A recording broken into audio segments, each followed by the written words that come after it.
আমি আপনাদের জন্য আজকে খুবই মজাদার একটি ইলিশ কুমড়ো নিয়ে এসেছি রান্নার জন্য। ইলিশটা আমি এরকম করে কেটে নিয়েছি, জাটকা ইলিশ আমি কেটে নিয়েছি, এরকম করে সুন্দর করে ধুয়ে নিয়েছি, কেটে এই যেরকম করে কেটে ধুয়ে নিয়েছি, এরকম করে একটু দাগ দাগ করে নিয়েছি, যেন মাঝখানে কেটে কেটে নিয়েছি যেন মশলাগুলি ঢোকে। আর যে কুমড়ো,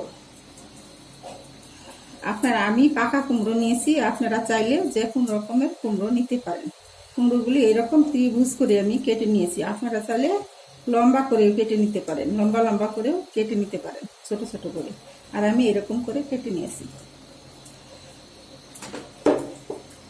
এখন আমি ইলিশ মাছ ভাজবো। এখানে একটু তেল দিয়ে দিলাম, 4 টেবিল সমান তেল দিয়ে দিলাম। এখন এখানে ইলিশগুলির মধ্যে আমি হলুদ দিয়ে দিচ্ছি আর একটু লবণ, মেখে নেব ইলিশগুলি ভাজার জন্য।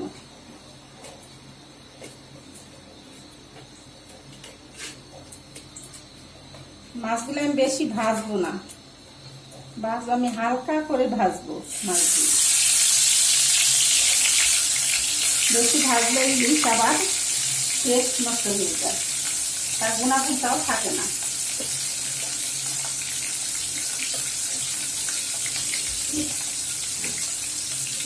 আপনারা এই রান্নাটি খেয়ে দেখবেন যে কত মজা। মাছ হলে বুঝতে পারেন, আপনারা বাসায় অবশ্যই ট্রাই করবেন আমার রান্নাটা।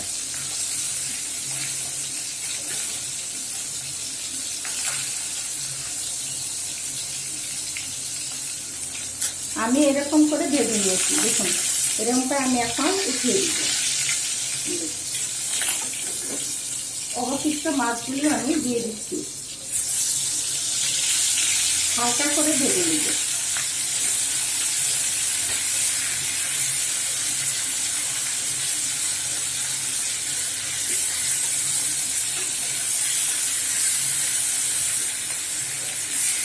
আলতোভাবে উঠিয়ে দিবেন,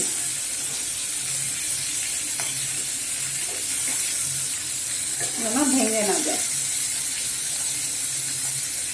এখন আমি হয়ে গেছে, এখন আমি উঠিয়ে নিচ্ছি।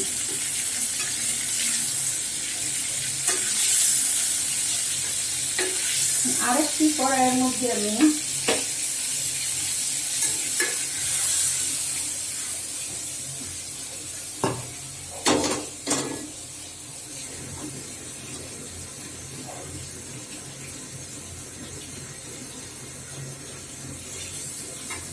কড়াইতে তেল টুকু ছিল, ইলিশ ভাজার তেল টুকু আমি ঢেলে দিচ্ছি।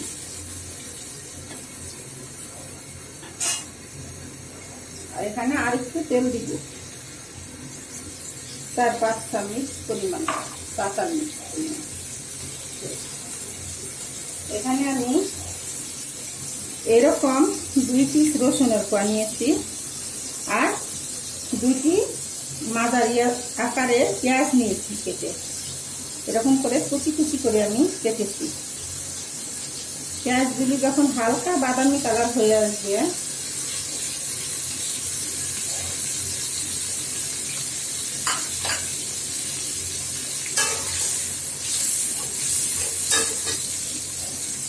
এখন এই যে হালকা বাদামি কালার করে ভেজে নিয়েছি। এখন আমি এখানে চাল কুমড়োগুলি দিয়ে দিচ্ছি, অল্প অল্প করে চাল কুমড়ো দিয়ে দিচ্ছি আমি।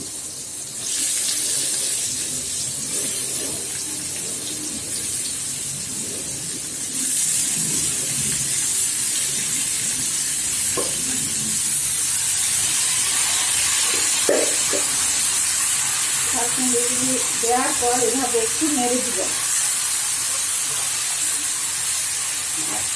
এখন আমি এক এক করে দিচ্ছি শুকনো মরিচের গুঁড়ো,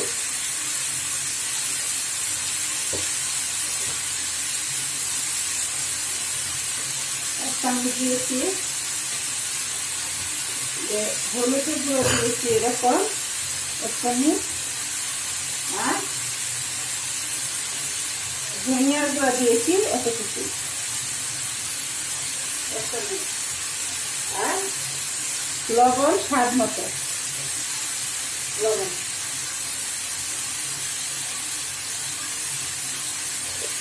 এখন আমি নেড়ে ছেড়ে দিব।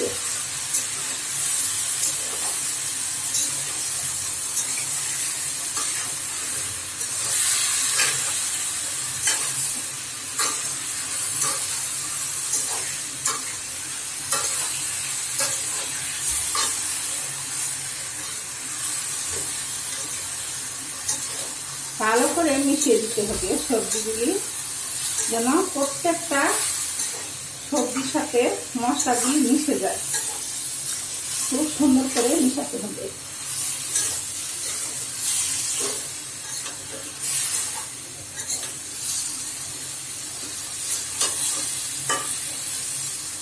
আমি এখন পানি দিয়ে দিচ্ছি। কুমড়ো থেকে পানি উঠবে, পানি খুব বেশি দিব না, অল্প পানি দিব। আমি 2 কাপ পরিমাণ পানি দিয়েছি। এখন আমি মাছগুলি উপরে দিয়ে দিচ্ছি।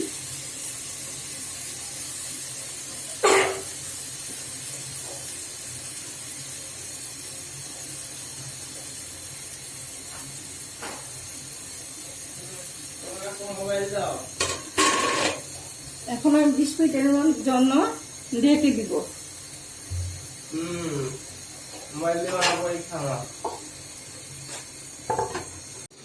হ্যাঁ, এইভাবে আমি এখন আবার একটু নেড়ে দিচ্ছি। এরকম করে আপনারা হালকা করে একটু নেড়ে দিবেন। এভাবে মোট 20 মিনিট রান্না করুন। আপনার 15 মিনিট জাগবেন, 5 মিনিট পর নেড়ে দিচ্ছি। আবার ঢেকে দিলাম। মোট 20 মিনিট রান্না হবে সেটা। আগুনটা একটু কমায় দিচ্ছি, হালকা আছে রান্না হবে। দেখুন আমার এখন 20 মিনিট পর আমি ফিরে আসলাম। দেখুন এখন রান্না এরকম হবে রান্না।